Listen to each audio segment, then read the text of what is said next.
Good morning to you, and thank you so much for keeping it to NBS Television. This is the Morning Breeze, your most authoritative morning current affairs show. My name is Mildred Tohaise, and of course, I'll be taking you through the topical discussion. And as earlier promised, our conversation is going to rotate around building capacity for local manufacturing, because the agenda for transformation of the economic sector in Uganda is import substitution and export promotion, so to be able to look at. And without wasting any more time, Dr. Eli Twineo Kamjisha is the Executive Director, Uganda Exports Promotions Board. I will be wanting to know how much we're exporting and what exactly we're exporting in the next few minutes. A very good morning to you, Doctor, and thank you for making time. Good morning, viewers and even listeners. Mildred, I'm happy to be here this morning to discuss Uganda.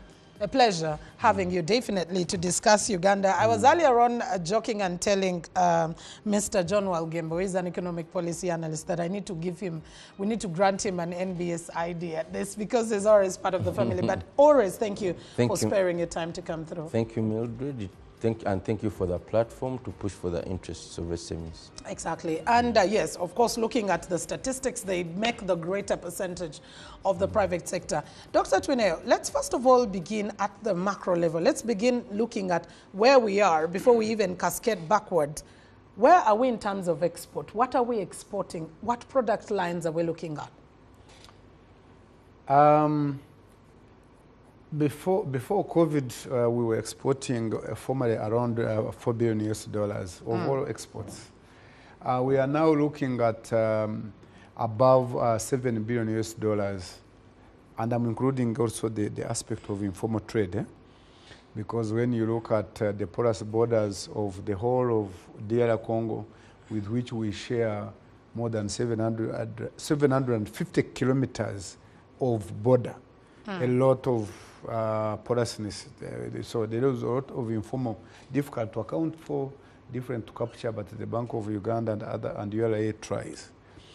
And we hope that... So is that to say after COVID, we've actually recovered and surpassed our original pre-COVID numbers? Yes, that's true. From 4 to 6 to now to 7. And I must say also diversification of exports, because for a long time, Uganda used to export mainly agricultural products. Diversification has brought in such products like construction materials, cement, iron and base metal products, iron and steel. We have also plastics. Sometimes, by the way, Mildred, plastics are also used in construction, as you know, in different facets and aspects. But also we have other manufactured products that we never used to be proud of and to export. Again, including milk, which is agro-industry. We can call it manufactured, but we can also call it agro-industry. We have, sometimes we call it fish, for your information. We regard it as value addition. We call it agro-industry. But we also have vegetable oils and fats. Actually, at one time I had some politicians saying, oh, we are already exporting Uganda's oil, because then statistics show we are exporting more than $70 million of crude oil. But in brackets, we say excluding petroleum products. So these are crude vegetable oils and fats that we export in bulk, in quantities, in cans and jerry cans that are not blended. But we are also exporting, and we have had challenges, of course, but we are also exporting high-level products, like from milk. Like there is a protein called casein. Casein, we are exporting it, and over time we have been getting $3 million from casein alone, a component of milk. Going to the USA and India. We are exporting water, packed water. We are we are exporting sugars, you know. We are exporting cosmetics. You know, we are competing in Kenya, we are competing in DR Congo, we are competing in Tanzania, our cosmetics. So varied products, but in addition, we still export agricultural products as well. You know, we still export maize and beans. Sometimes beans alone brings in more than $120 million US, formal and informal. Maize brings in more than $100 million, both informal and formal. And we export all the other products to the neighbors. We export fish, sometimes that dried fish or burnt fish, which at times also affects our main exports of fish. We export fish in excess of, I think this year, by this end of this financial year, would be around maybe $146, $150 million US of fish. Cocoa, I have seen the price has gone down, and I know why. We are already, before the whole financial year ends, we are already around $156 million US of cocoa, and maybe by the quarter ends, we are close or around $200 million US. Coffee, we are around $1 billion US. So exports have been diversified. We have also services excluding tourism, which are bringing in every year over $2 billion US now after COVID. We have also part of services, but sometimes standing alone in BOU statistics, diaspora, remittances. We are back. Remittances before COVID, we were exporting the same amount like tourism, over $1.4 billion US then of tourism, but also of remittances. Then we went down, even by half. But now we are back. We are around towards $1.3 billion US of remittances. Remittances is the money we get from abroad, from our people who are working abroad, our brothers and sisters who are doing different jobs abroad. So we refer to that as export as well. We yes, categorize it in because they're Ugandans. Yes, there. These are Ugandans. Okay. Yeah. So actually, Mildred, if we captured all the exports very well, in my view, they would be more than towards 9 billion if we capture it well, including informal, a lot of informal. Our estimate every year is $550 million US of the informal. But you see, difficult to account for. But also, you know, there are people in diaspora, Mildred, who send money through others, but also who send money through investments. Some of the diaspora are doing joint JVCs with Ugandans, but also with foreigners who are FDIs who are abroad. So by the time they come, we look at it as FDI. We don't look at it as remittance. Okay. Yeah. Thank you very much, Doctor. I'll be coming back to you. I think those numbers are really encouraging, but I'd like to find out which category of persons are exporting, and this is where Mr. John Walugembe comes in. Are your people exporting? Because looking at the fact that we have surpassed the pre-COVID times, that's just a few years later, that is really encouraging, but is the micro, small and medium sector included in the export sector? Okay, so before we talk about the exports, we have to look at the participation of MSMEs, particularly in the manufacturing. So I don't want to talk about services at this point. We have about 30,000 manufacturing businesses in Uganda, and only 11% make more than 10 million. Only 11%.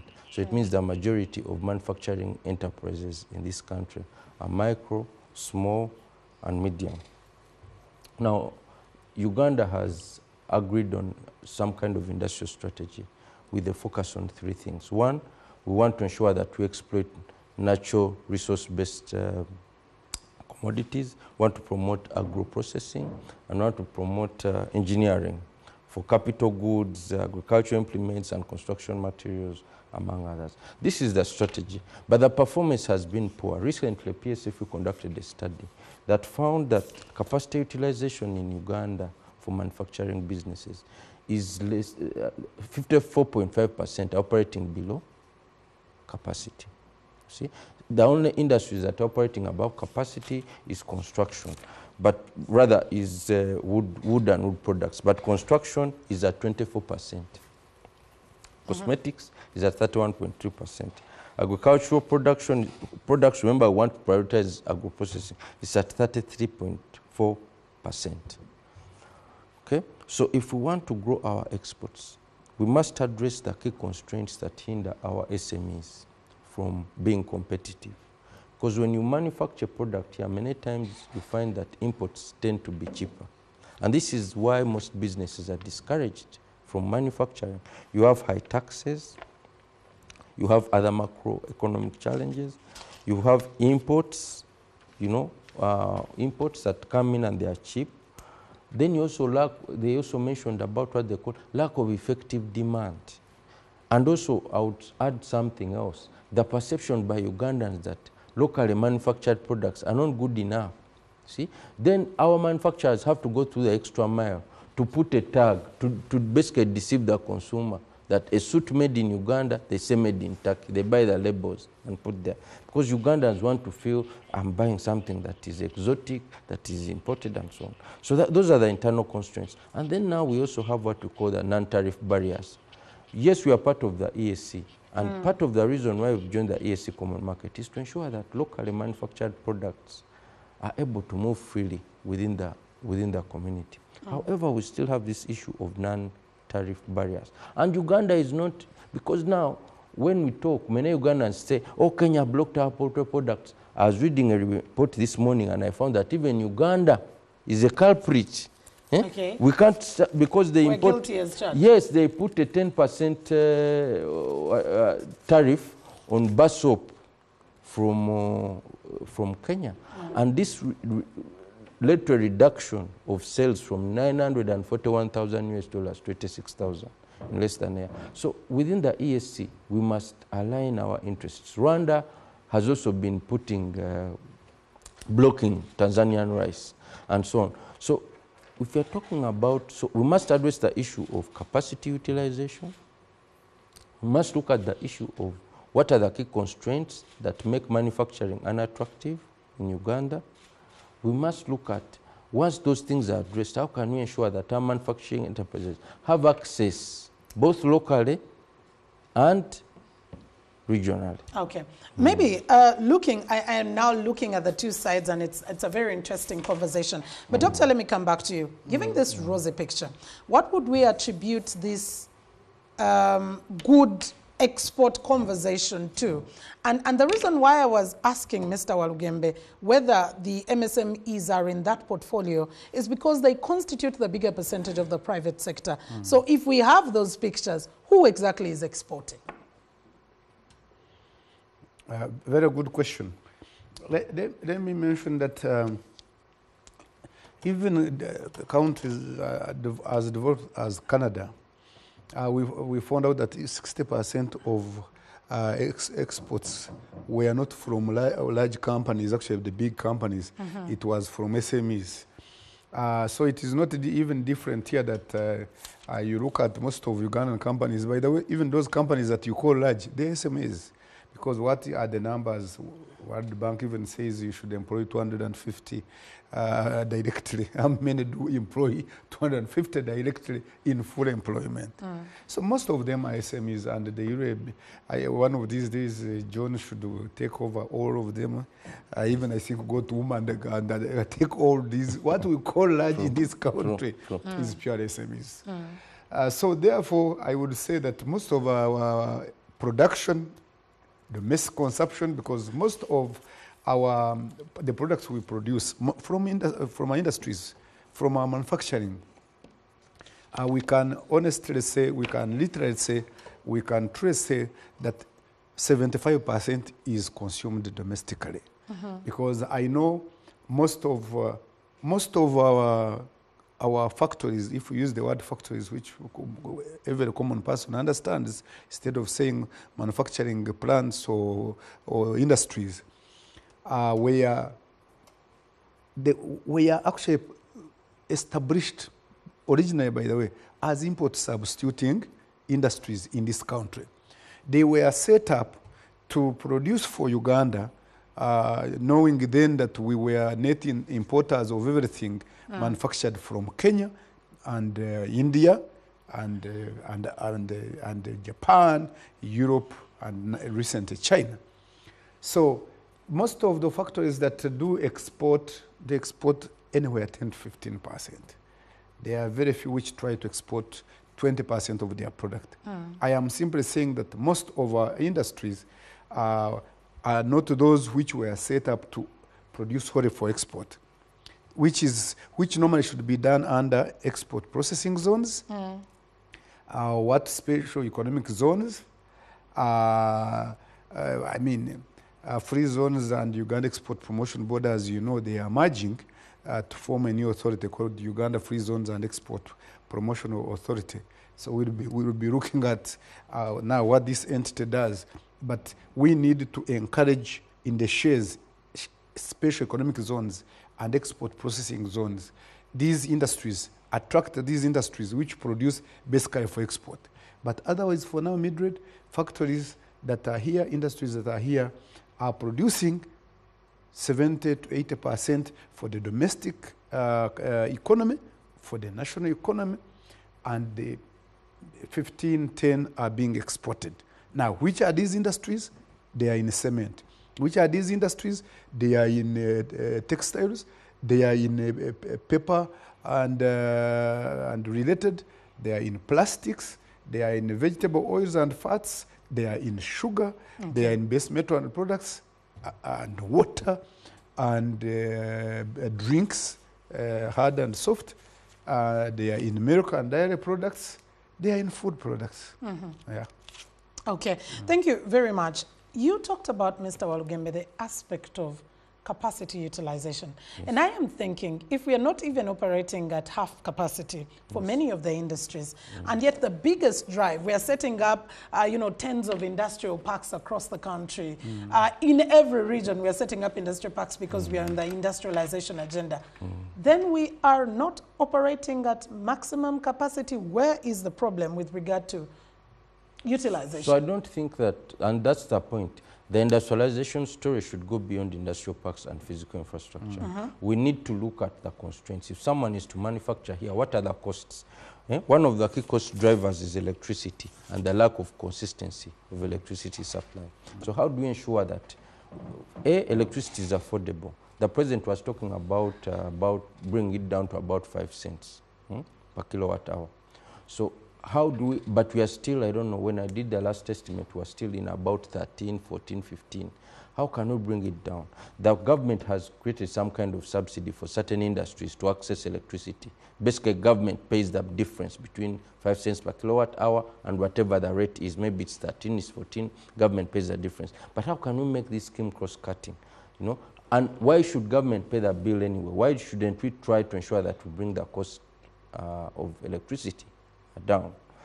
I think that's one key constraint. Secondly, how do we ensure that we address the other constraints? If in terms of, we were having a discussion at Uganda Investment Authority, and some manufacturers were saying that the challenge we are having now is that after someone sets up their industry, they have to import the raw materials. Some of these agricultural. Uganda, for instance, we're importing all our onions from Tanzania. We are importing all our rice from Tanzania. We are importing our mangoes from Kenya. We are having a trade deficit with Kenya. We are having a trade deficit with Tanzania. It's only DRC where we have a trade surplus, and South Sudan. So what that means is that the more unstable the neighbor, the more we are likely to export. I mean, that's my deduction. I'm not saying that's the case. So we are selling more to DRC. We are selling more to South Sudan. But for Tanzania, we have the biggest trade deficit. And by the way, 37.6% of all our exports are to the region. Okay? So when you're talking about these non-tariff barriers in the region, it means that we are, once they are addressed, they are helping these dynamics on the long term. So for me, I would say that as government, let us focus on how do we support Ugandans to set up more industries. And recently we had this strike by Kasita. And we've been in this discussion. And the president was saying, we don't want you to take out our foreign exchange, we want you to manufacture. But is it as profitable to manufacture? Maybe the traders are running away because they know it's not a profitable venture. Maybe they know the costs are too high. Maybe they know that once they manufacture locally, the price of their products will become uncompetitive vis-a-vis imports. So for me, the biggest story should be addressing that. How do we ensure that our products are competitive price-wise, quality-wise, and there's some work at the regional level which includes harmonization of standards, because standards have been used a lot as a non-tariff barrier to stop products from accessing certain markets. So how do we do more work to ensure that there's greater harmonization of standards? How do we ensure that businesses access cheaper credit? If credit is expensive, it feeds into the cost of products. How do we ensure that we increase productivity?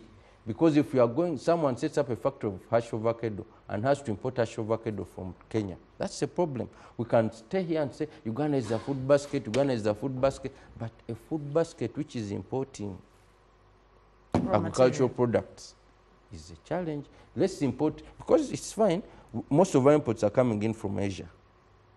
It's okay, we can accept those for the meantime. But to import agricultural products, which we are doing with Tanzania mainly, for me is a So big productivity is where the problem is, that Productivity we have is the very products, low. but we Productivity is just be very able to low, and enhance I think the parish development model to a certain extent is meant to address that, but maybe it needs a bit of tweaking.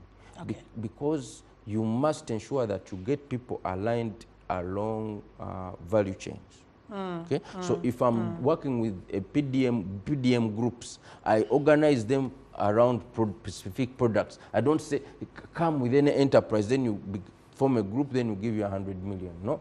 We say, we only give you money because you're engaging in production of a product for which we know there is a market. So we go to a factory, we know the factory lacks mangoes. So you want us to do the forward-backward linkages to get to know? That's the whole point. Go to a factory, find out, do you have enough mangoes? No. Go to the community, say there's a market for mangoes, but what is stopping you? We don't have fertilizer, we don't have seeds, we don't have advice. You use this 100 million through PDM to support them to produce high-quality products, which they supply to the factory. Thank you very much. And I think you're working at that strategic level of production. Now, I want to get back to you, Doctor. At the level of export, what are some of those bottlenecks? What are some of the challenges that maybe, yes, we have moved from the 4 billion to 7 billion, but probably we could have been at 50 billion. Where are the challenges when it comes to the export market? And that is a very good question. You know, global value chains are so thick. To penetrate global value chains, you don't use a needle. you need a big, you know, you need to penetrate the global value chains. And for you to penetrate the global value chains, there is in international business what we call the P's, the 4 P's. The issue of the product. Whatever you do, Mildred, you must offer the right product to the right customers. And as you know, customers vote with their own wallets. If they don't like it, they don't vote for it. In other words, they don't buy it. But also, it is not only about the quality, therefore, but also the quantity. If you have whetted somebody's appetite and he has liked the product, then he must keep buying it, or she must keep buying it. It must be available. So sustainability of production becomes an issue, Mildred, in trying to penetrate and keep in the markets. Okay. The other issue is in international business is what we call place. Where do you sell this product? Convenient, accessible, known. So again, what this tells us that we need to be finding right buyers of our products and convincing them to buy. I'll come to the other point last said who should do it anyway. Promotion is important.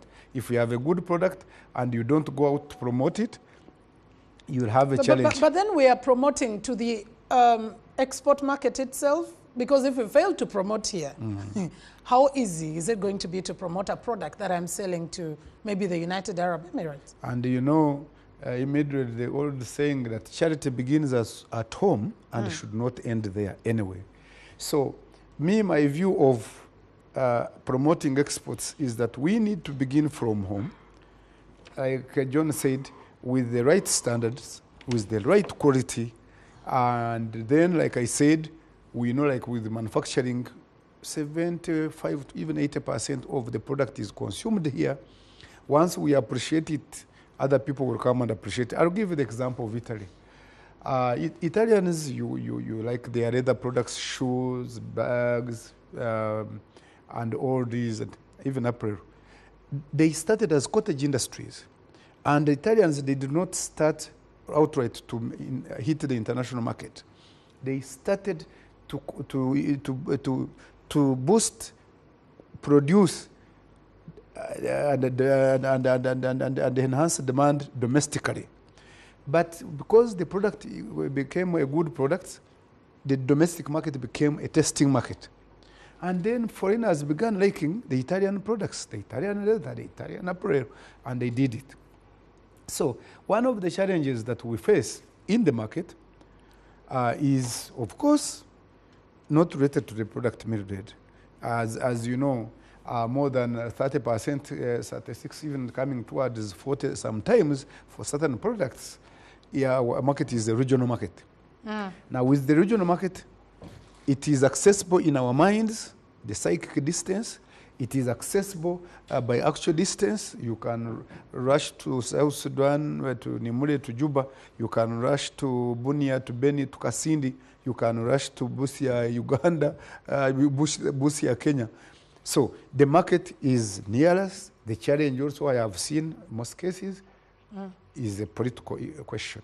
Which is? Which is political pronouncements. People who are not committed to the spirit of the East African Cooperation Agreement and protocols. And the other one, which is very important, we need peace in DR Congo. As John told you that currently we have a trade surplus with DR Congo. And I told you at the beginning that we share the longest. And someone selfishly would be thinking, better stays the way it is, because after all, another country would be gaining. I do not use, there is a word I would have used, but since I was brought as by a very good father who was disciplined, I say it when we are not on camera. Anyone who wishes, for example, that DR Congo should be unstable is the enemy of Uganda. And is the enemy of the EAC. Actually, you want to increase exports, you want to stabilize the region, you want Uganda to be competitive, you have to end wars in its neighbors. Good neighbors are so important. We have neighbors with challenges in South Sudan. We have neighbors with challenges in DR Congo, but also in Burundi. Burundi is not very far from us. And these are members of the EAC. So that is a challenge, again, a political challenge. Okay. Thank you. Yeah, the rest we can know. The rest we will definitely be able to continue. But before we take a very short commercial break, Mr. Walugembe, the issue of what I would refer to as protectionism. Yes, we've blamed Kenya for blocking a number of products, but we are guilty as well because we will. How then are we able to, let's talk in the context of Uganda, how are we going to be able to promote exports when there's still aspects of protectionism? Because we are now thinking about the African market in the African continental free trade area. But when you get to look at the products, they're homogeneous, meaning each and every country is going to want to protect their nascent industries. Well, that's something that needs to be addressed on the long term, and I think each country has to look at its competitive position. How do I ensure that I have something? And you can even look at issues around intellectual property. There's something called geographical indications. Some people might want to take coffee from the Elgon Mountain. If you don't differentiate it in the market, it means that people may not be able to pay you a premium. At the moment, Uganda actually has a trade deficit with the rest of Africa, 118 million US dollars that we import from the rest of Africa. So what we are saying is that the AFCFTA is a good thing and a bad thing. If we don't build our export capacity, it means we are just going to be a supermarket for the rest of Africa, buying from them. So AFCFTA means that we are simply buyers, not exporters. You know? So that's something that I think we have to address. Now, the other issue is that Africans also have to think beyond normally these NTBs rise around the political season. So, for instance, in Kenya, if you have issues around with the sugarcane farmers in the Western Kenya around elections, you'll see the government moving to block Ugandan sugar because it's politically, expedient. Uganda, and thankfully, does not take such short-term decisions. But this is quite common actually across the continent. If you look at, even DRC itself, sometimes, in fact, for DRC, most of our trade, a lot of our trade is informal trade, informal cross-border trade, that is the point, informal cross-border trade into the east of. That's why I would disagree a bit with my colleague in the sense that we want DRC to be stable, and we are not saying that we should promote instability, and that's why Uganda is there to actually, Uganda has committed resources, not only to repair roads, but also to ensure that we secure the eastern part of the region. But what I'm telling you is that for me, my data shows me that as a country, we export more to countries that are unstable. Than most. Every time a country stabilizes. So to say that we are risk takers, no, so to say that... No, because those are the facts, except if someone can. Because if you look at DRC and South Sudan, that one thing that links both of them is that they've had a bit of instability over the last few years. Once a country stabilizes and starts enforcing standards and starts protecting domestic people and so on, it means that you sometimes end up being the loser. Okay. Yeah. An interesting context is this is not to say. Not to say. I'm just not to say facts. we want instability, but we're looking at the facts currently as is. But anyway, we'll need to be taking a very short commercial break. When we return, yes, we've talked about the challenges, the constraints, and where we are. What do we need to do as we bolster the capacity of local manufacturers to get into issues of more and more export, not only regionally, but also internationally? Let's get back.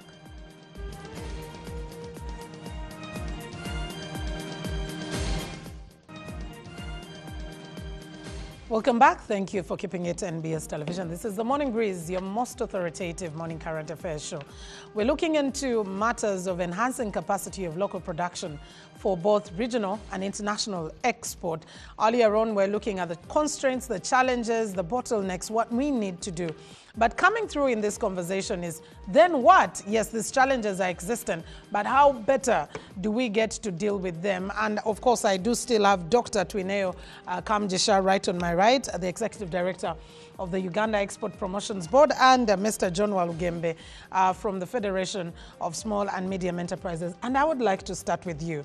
Having looked at aspects of capacity and utilization being low, below par, below, for some of them, even less than 50%, how then do we enhance the capacity of the local manufacturers to bolster just how much we can be able to export? Okay, so we have, as the ESC, as I mentioned, 37.6% of our exports are to the ESC. So it's in our interest. The ESC works for us to the extent that we export. So every time we want to boost your exports, you have to go regional, in my opinion. The ESC has come up with something called the Industrial Upgrading and Modernization Program. And a lot of focus in that program is on SMEs, developing their productivity, making sure that they are more competitive, and they have identified 4 critical sectors that need to be focused on. Agro-food industries. So every time you prioritize agro-food industries, it means Uganda is in a good position. However, we can only be competitive in the agro-food space if we are productive. At the moment, I'm starting to worry that us being a food basket of the region is just it's on paper. But in reality, Tanzania is becoming the food basket of this region. We have to look at leather and leather products. That includes also textiles. And that's part of the reason why the ESC has imposed a 35% import duty on textiles and garments in order to allow these industries to grow. And that is the position we have taken even with our traders. We have said this thing goes beyond the president, this thing goes beyond Uganda. As the ESC, we have a master plan to develop particular industries, and textiles and garments are one of them. And you should fall in line when it's still early. Otherwise, you cannot say you are rowing against the flow of the river. River Nile is flowing north, where you want to row south. The river will take you along. The other issue is around mineral processing and mineral beneficiation. And I think as a country that we've also domesticated that through our National Development Plan, both 3 and now 4. And then the pharmaceutical industries. Now, the way we are going, my opinion is that when we're talking about pharmaceutical industries, we shouldn't think of the big farms like this one in Luzira. We should also talk about how do we ensure that our local manufacturing, our herbal medicine, we are able to sell it, because Africans want solutions that they can identify with Ugandans. And in fact, for me, I would say we need to focus. This herbal medicine thing is something we need to look at very critically, because as a country, we have been exporting herbalists for a long time to Tanzania, to South Africa. And conventional medicine is from the yes. The only issue is that some of these... Here we call them witch doctors. Anyone who is a herbalist will literally... We need to separate that too. Because also this medicine from the West was made by herbalists, just as they were more scientific and were able to turn it into tablets. You know? So what we just need to do is technology to ensure that our medicine now goes a step a notch further. Okay. So I think for me, these are some of the issues. And of course, the policy environment is very critical. Let's not make it difficult for people to go into manufacturing. Let's not impose taxes. 2 days ago, as I heard that Mukono district goes around small factories and is charging excise duty of 10%. How can a local government charge excise duty? You know, this is also the confusion that we must stop. Someone sits in Mukono local government and decides that now I'm going to collect. He doesn't even know what excise duty is meant to do. He just goes to factories and says, this district is charging excise duty of 10%. So it's something we're going to follow because we want our people to start and grow their businesses. Okay, thank you. Dr. Eli, where do we need to, which plugs do we need to touch for us to better this export promotion that we are currently working with? One, we cannot increase exports without increasing production. And yet we're at less than 50% utilization. And you hear, you know, Johnny Warugembe, they might forget Kakunguru, you know. So he's telling you we are producing, in economics we call it excess capacity. Excess capacity means you are producing at least capacity than a factory or the machine would be producing. Yet we have both the domestic market and external market. The president yesterday started a state visit to Kenya, and I have seen in the new vision part of his reasons for visiting. One is investment and trade, infrastructure, the other bilateral relations, including the politics. We need, you know, in economics we have two approaches. We have Say's law. Say's law says, you know, supply will find demand. But in marketing, again, we say, no, that changed. You go and ask customers what you want and you produce for them. But the other form of economics also, it says, you first look for the market and you produce for it. We need to go out now, Mildred, in the market and find out what people want. People as customers. Who will go? Who is going to go there? Because we have these embassies. Thank you. Now, we have these consulates. Thank you very much. The role of the state must, and you are bringing the embassies, commercial diplomacy. For a long time, the government of Uganda did not have commercial diplomacy. It was more focused on what we call public diplomacy. And over time, and with our prodding and nodding and urging and also being involved, commercial diplomacy is beginning to take root. We started with around 5 embassies or missions in the world. But now it is agreed that all our embassies must practice commercial diplomacy. Because then in our embassies, they will promote tourism, they will promote attract FDIs, but also seek markets for our products. What particular products? Are we going to seek markets for everything, no, Dr. Eli? No. Or are we strategic on what products we want to be able to sell out to the world? Now, that, Mildred, thank you very much. In our NDP 3, which is closely ending, and NDP 4, our key markets as Uganda will and continue to be the regional market, Africa, like I told you, the issue of psychic distance, the actual distance, but also the feelings and the relations.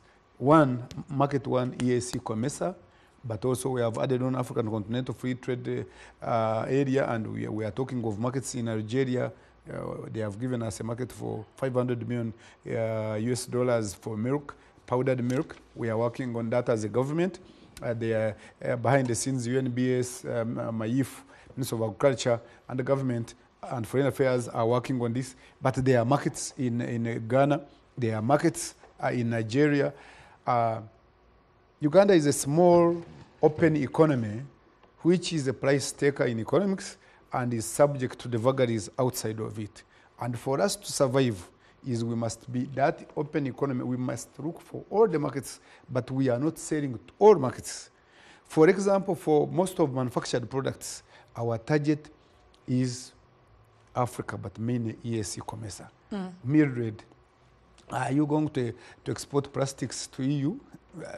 No. So small things, unique products, outliers like casein will be exported to USA and India. But our manufactured products' main target, and the market is there, is the regional market, the neighborhood markets, Africa.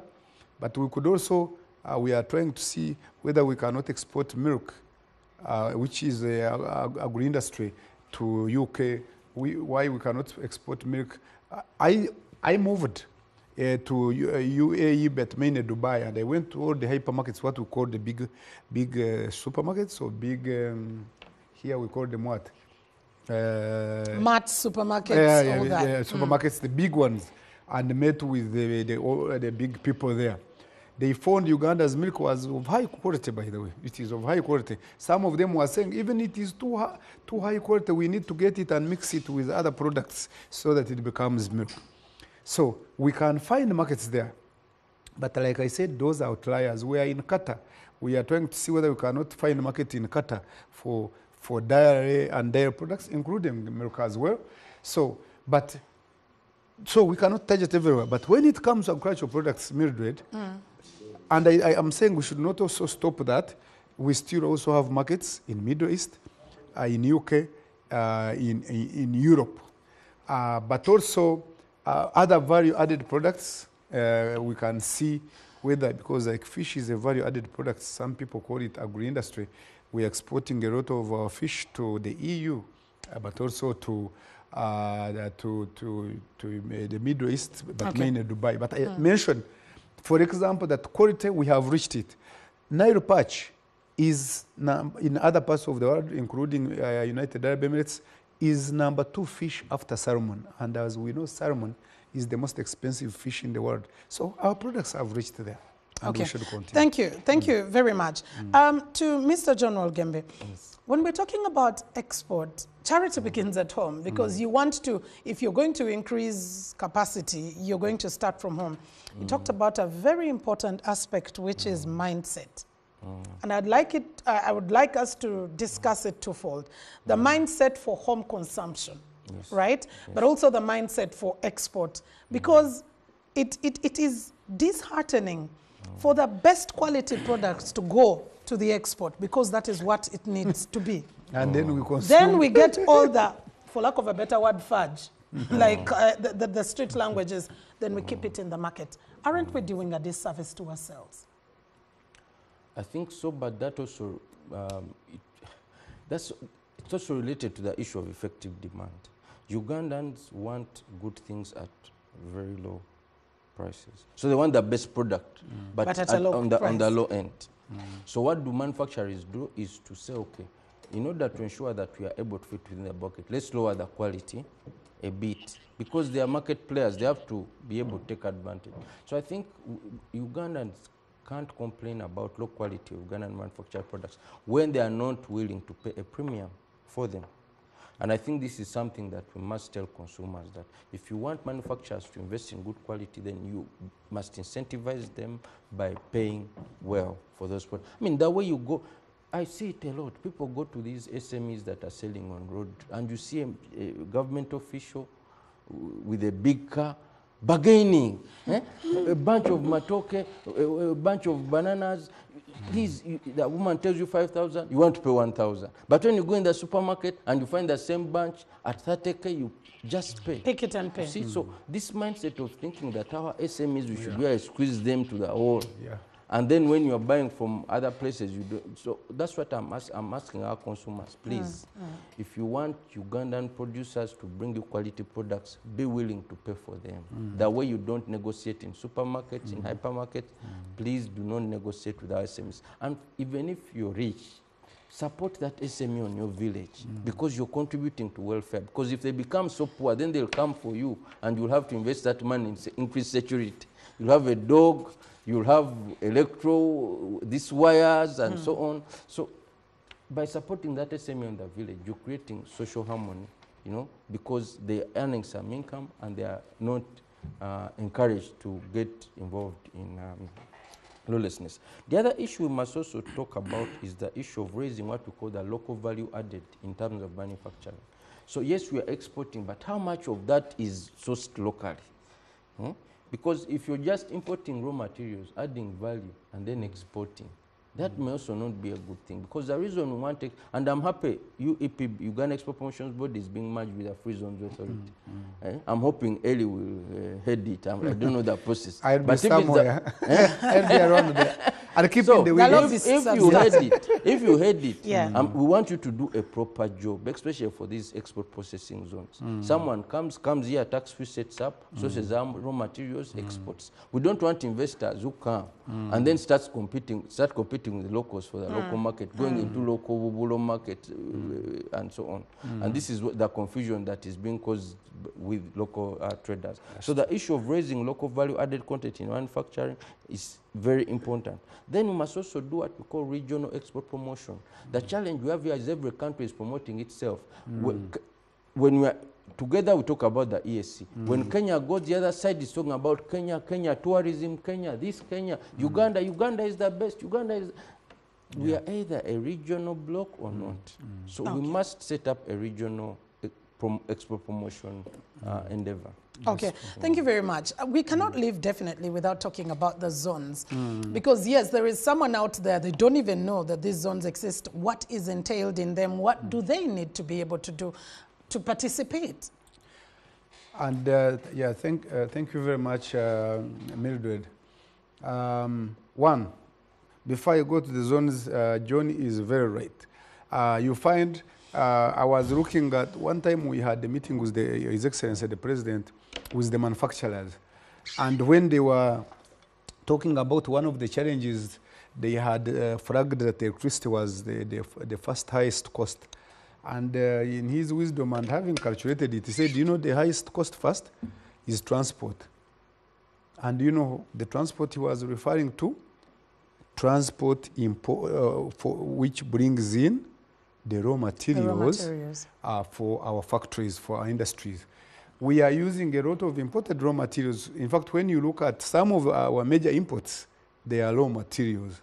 So we need to build that capacity to produce a lot of raw materials that feed the industries, and that will be self-sustaining economy, which actually, if you see the NRM and whatever historical NRM, I read it when I was at school. One of them, they wanted to build a self-sustaining economy. To build a self-sustaining economy, we must produce a lot. We'll not stop importing. There are things we'll never produce, but we need to produce a lot, as John says, that we can now use in our industries as value added.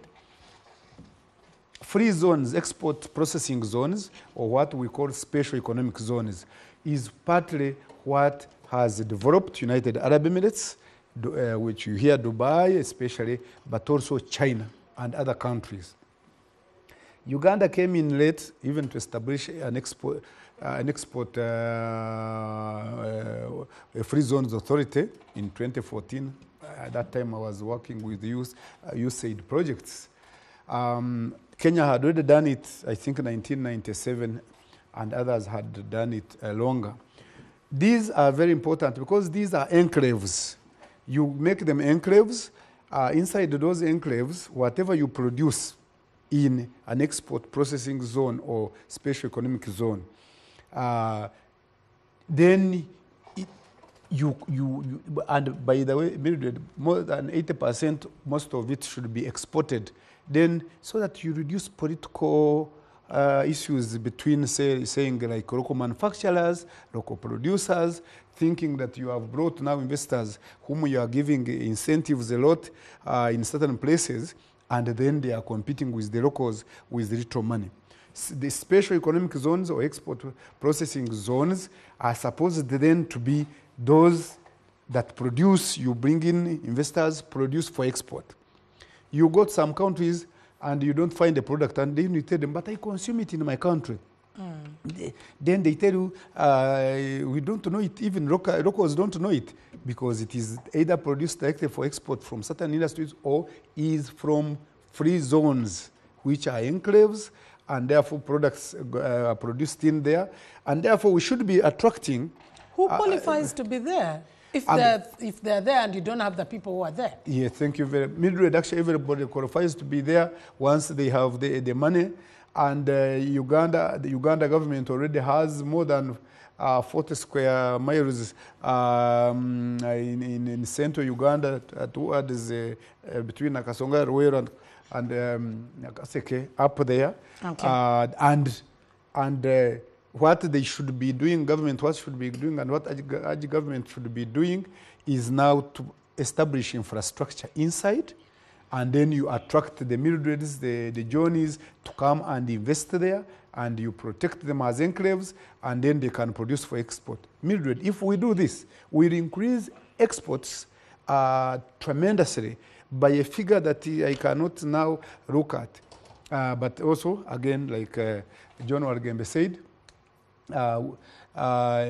personally, I am happy that Uganda Export Promotion Board is coming together with Uganda Free Zones Authority to produce for export, develop exports, and promote exports. But also I must mention that Uganda Export Promotion Board is one of the oldest organizations in Nika's country, having been established immediate after independence with Uganda UDC also. And therefore has been here renamed and otherwise. So you see the importance of export promotion. That's very true. And we hope that all the bottlenecks that we've been talking about are those that can be dealt with. But maybe in just 30 seconds, because we are going to now Pakwach, where the NEBI, the animating diocese for the Mass, will be coming through. Are there things that the traders, I mean the manufacturers themselves, need to do? To you, Walgembe, your people, SMEs. Yeah, so especially manufacturing SMEs need to start emphasizing quality. You don't just produce because you believe, oh, Ugandans don't care about quality. No, the current consumer now is concerned about issues to do with branding. And in Uganda, we say it means you may have a good product, but if you don't package it properly, it may not be appreciated by the market. So let's learn to ensure that the product itself is of a high quality, but also the branding. Invest in branding, invest in packaging.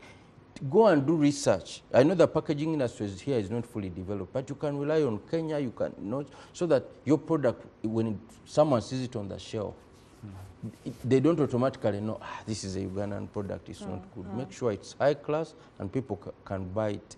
Then the other issue is that we must also learn to survive in the new context of IFRIS, of digital tax stamps and so on, because a lot of manufacturers have been on the back end in this regard. So how do you survive in this new tough regulatory context of extreme transparency? You don't have to be like that trader who says, government, this system is really looking into our... No. You are peeping. All right. I think that's a very good clarion call for the traders to be able to involve. Thank you very much, Mr. John Walgembe. We'll definitely continue with this conversation at a later stage. And thank you very much, Dr. Eli Twineyo, for speaking to us about exports, which government is currently paying attention to export promotion to ensure that we can have a sustainable economy. And that's that, having export surplus, trade surpluses with the different countries to which we take our products. That's all we had time for on the topical discussion. I am Mildred Tohaise. Good morning. But now I want to leave you with Sanji Mara, who is moving with NEBI Diocese, which is going to be animating Mass for this year's Matters Day, trekking 438 kilometers all through. This is day 2 there in Pakwach. Over to you, Mara. Lord, Thank you so much, Mildred. What you're seeing on your screen is the pilgrims being briefed. You can see the RDC and some other political and religious leaders talking to the pilgrims who will be setting off in just a few minutes. They are going to be jumping on trucks that you are seeing right there. They are going to be ferried from where we are, that is Pakwach, and they will be dropped in at Karuma Bridge there, just because they are going to be passing via the national park. They cannot be allowed to move on foot in the national park because of the animals that are there. You can see they are ready to set off. They are just waiting for the political and religious leaders to finish their briefing, and then they jump on the trucks. I want to talk to a few people here who will be telling us how their journey has been so far ever since they started. That is yesterday. Good morning. Good morning. Morning, how are you? How has been the journey so far, and what have you experienced? I just started today. Those who travel from Nebi, they came here in Pakwash. For us, we welcome them from Pakwash here, and we are going to proceed with them up to Karuma. What do you expect to achieve in this journey? Yeah, what I expect to achieve in this journey, because I have a heavy load. I just pray hard, and my expectation just to carry, to travel and reach there, and Almighty God just help me to carry this load, and I leave it there for Uganda Matters to carry on with them. Thank you so much. Let me see. Talk to us. You can talk to us in the local language. In the local language, Alul. Hey. You can talk to us how you are expecting the journey to work. Ani abe wotu mi pra kana nganyutu yishungo awiya mu don chen ginga yungo yo mu chuzateri mu chama ke tohere pi yinma ke nyutu iwa uketu wande wange wa nene ne anda uketu wande wa tenele me pa mungu jingo makwande wa wa tim chal gin gitim wecha wegle me pa mungu o mere yar lo ngamzo ni jumu don chen de gibi gitim chal wan wa tim eni ini kita woti na mukongo ba nyutu yish For your mateke. Yes, those are some of the people who are going to be embarking on the journey. That is 438 kilometers from yesterday. We started the journey, and now we are in Pakwach, where we had a night, and then they will be ferried through the park and taken to Karuma. From there, they will just embark on the walk. That is from there up to Namgongo. We have worked with many sponsors, including MTN. We have CBL on the trek. They are also accompanying us, and Centenary Bank. But I wanted to give you the information from MTN, because they have been with us throughout the entire journey. They are saying what a convenient, fast, and rewarding all at the same time. It's paying bills with Momo. Not only is Momo the easiest way to pay your bills, but you can also use Momo app and get up to 50% cashback every single month by dialing *165*4#. And we also have Pepsi, who have been with us through this journey from where we started to where we are now, and they are continuing with us. And they are saying thirst is losing your voice, whether you are cheering from home or pitch side, or you're just with us here moving, going to Namgongo. everywhere you are, please just make sure you get yourself a product from Pepsi. They have quite a number. You can have Nirvana with you, you can have a Pepsi Cola, and so many of their products. We are in a few minutes embarking on the journey. We are jumping on the tracks to see that we get to Namgongo. We shall be dropped in Karuma there and then proceed with the journey. Back to you at the Political Command Center.